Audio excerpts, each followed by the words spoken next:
Is he, by the way, where is that show? No, I haven't, but I heard seen one of his great Oh, shows. he's great. Is it great? He's great, and this is the first time we had like a big show. The thing is, I mean, when you're used to French also tape, they have all these parades, all that. I love it, and I know you have. Oh, Pierre! Oh, Pierre! Oh, I'm fine. How are you? Oh, I'm so glad to see you. Nice jacket. Thank you. How are you doing? Fine, I'm doing a show here. Oh, you are? well, darling, obviously this is an old friend of yours, so I Okay. mean, goodbye. See you later. Bye. Bye. What are you doing here? Je suis avec un copain, moi, Yeah. with a friend of mine, qui te cherche comme un fou depuis 3 semaines. What? C'est vrai? Oui, c'est... Pourquoi? Parce que, il va t'expliquer, d'accord? Est-ce que Oui, je peux te il le est présenter? ici. Est-ce que je peux te le présenter? Oui, oui. D'accord, je te le présente. Monsieur Vincent Perrault de Livrage. Hello. Hello. How are I'm you? very happy. You can't imagine that. I'm happy to meet you. Oh, It's a merci, dream. Vincent. I can say it's a dream. Merci. Ah, j'ai vu ton show. Tu as un show qui s'appelle Ciné Hit. Right, I saw it. C'est très bien. Bien. Oui, vous savez. Oui, Marc. Quoi? Oh, he's at home. He's working on his show. J'ai un Un truc nouveau pour show. faut que je te le donne. Oui, c'est vrai. You know you live in the best city in the world, with Paris, of Oh, course. yes. City and Paris. Well, the two cities together are the thing that counts. Yeah. You know. Tiens, tu te rappelles, c'est la chemise Ah, que c'est tu les voulais. chemises que je vois, Exactement. merci. Alors, C'est joli, j'espère hein? que ça t'arrive. Regarde. C'est français, c'est très joli. It's Paris. Oui, je sais ça. It's Paris. C'est Paris, mais je crois que c'est japonais en plus.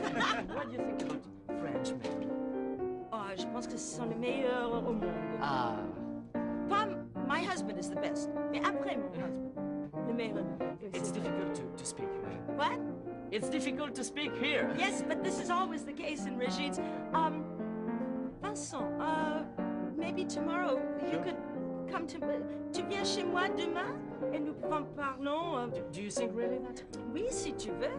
I mean, vous avez cherché, je ne sais pas pourquoi, mais vous avez cherché, je suis ici, tu viens chez moi, nous parlons. Demain, vraiment? Oui, c'est vrai. It's true? It's not a gag. No, it's not a a game. joke. No. So tomorrow. Demain. At tomorrow. Okay. Thank you. He is so Il est cute. adorable. This kid Adorable. is cute. Beaucoup de talent. Oh, On va yeah. manger? Oui. Hi. Hi, how are you? Is Mr. Billon here, please? Yes, he is. He's inside. Okay, can I go? Yeah, sure. Why don't you go down the hall? Sure. Thanks.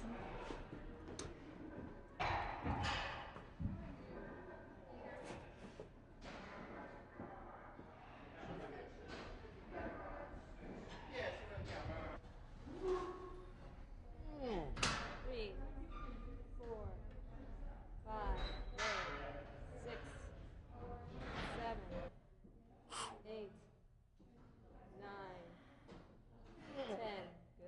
Good. Belle série, bravo. Bonjour. Salut Pierre. Ça va? Ça va très bien. Comme tu peux le constater, j'ai quitté Paris parce que je pense avoir beaucoup plus de chances de trouver Liza ici. Mais toi, tu es là pourquoi? Tu sais que la muscu, ça se fait très bien à Paris aussi. Je sais. Alors justement, j'ai 3 nouvelles pour toi. Une bonne, une excellente, une très mauvaise. Aïe, aïe, aïe. Bon, la bonne, c'est que demain soir, on est à Spanish Charlet, mais je veux que tu viennes. Parce que, Spanish-Harlem. parce que j'ai un groupe de copains qui fait la banda. D'accord. La deuxième, qui est donc l'excellente, c'est que ce soir, il y a un dîner où peut-être il y aura Liza. Et je non. crois qu'elle veut que tu viennes. Et ça se passe à 9h30 chez Régine. Ça serait Et la troisième, c'est la très mauvaise, c'est que maintenant, c'est à toi de t'entraîner. Ah d'accord. Bonjour le piège.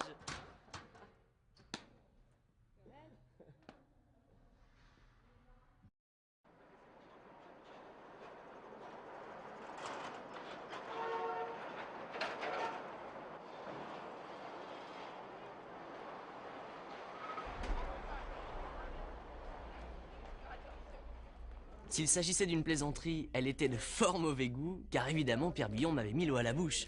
Mes recherches désespérées allaient-elles enfin aboutir à quelque chose de concret? Je n'osais pas trop y croire, mais chaque chose en son temps, nous allons y revenir. Je suppose que vous l'aurez remarqué depuis le début de cette émission, New York est une ville qui a au moins le mérite de ne pas laisser indifférent. Tout le monde y va de sa définition, moi j'aurais tendance à dire que c'est la ville de la démesure. En effet, ici, tout est immense. Même les choses les plus sobres, les plus minuscules sont, pour notre petit regard d'Européens, déjà très importantes. Le marché du disque, par exemple.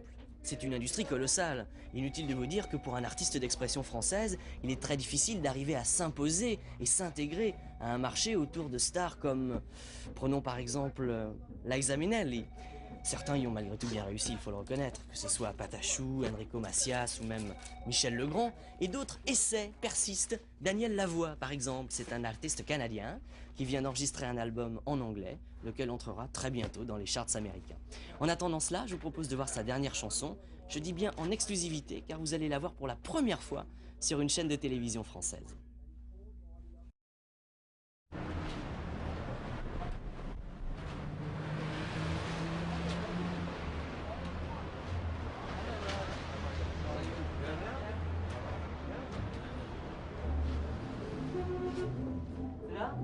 C'est là-haut, tu vois, c'est là-haut.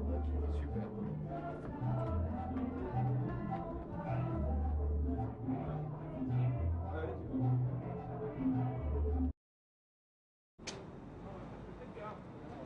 Vous savez, après quelques jours à New York, ici à Chinatown, on se rend très vite compte à quel point la nuit est quelque chose de magique.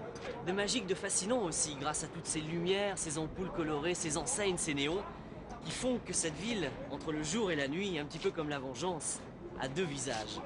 Mais toujours en quête d'informations, j'imaginais que Catherine Lara pouvait certainement m'aider dans mes investigations, et vous allez voir que je n'avais pas tort.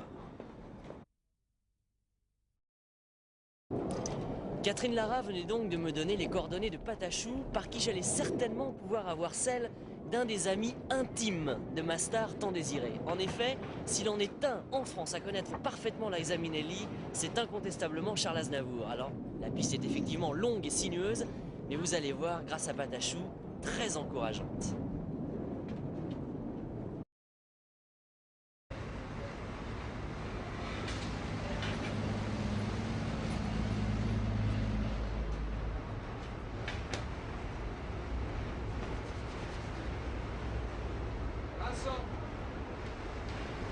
Dorothée ? Ah, bah te voilà, toi. Me voilà, ça y est. T'as vu l'heure? Bah, j'ai 3 quarts d'heure de retard, c'est rien, Ouais, écoute. sans encombrement, peut-être. Ouais, c'est ça, c'est ça. Alors, est-ce que tu as enfin réussi à rencontrer Liza? Liza ? Ouais. Je l'ai rencontrée. Raconte. Viens, je t'explique. D'accord.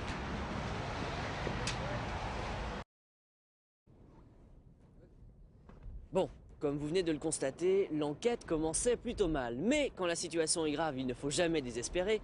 D'autant que j'ai eu une idée, il faut bien le dire, géniale, celle d'appeler l'un des inconditionnels de Liza Minnelli en France. Il nous a reçus gentiment, et là vous allez voir, ce n'est plus du tout l'Amérique.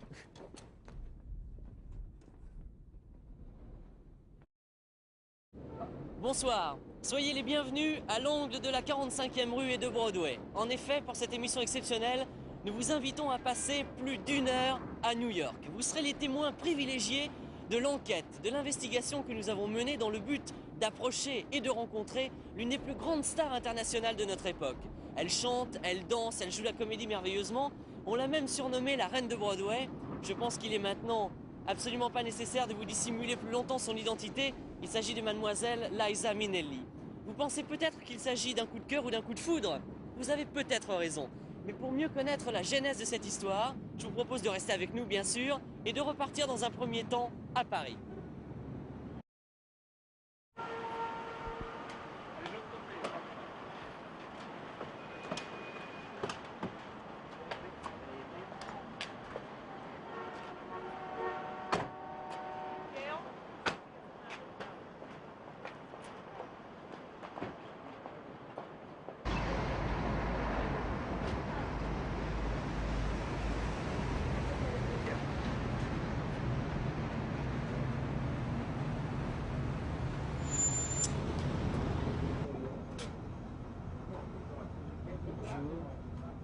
Ça va bien, Régine? Ça va, je vous attendais. On rentre?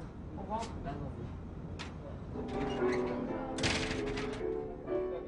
Avant de connaître la suite de cette enquête, j'ai une question à vous poser.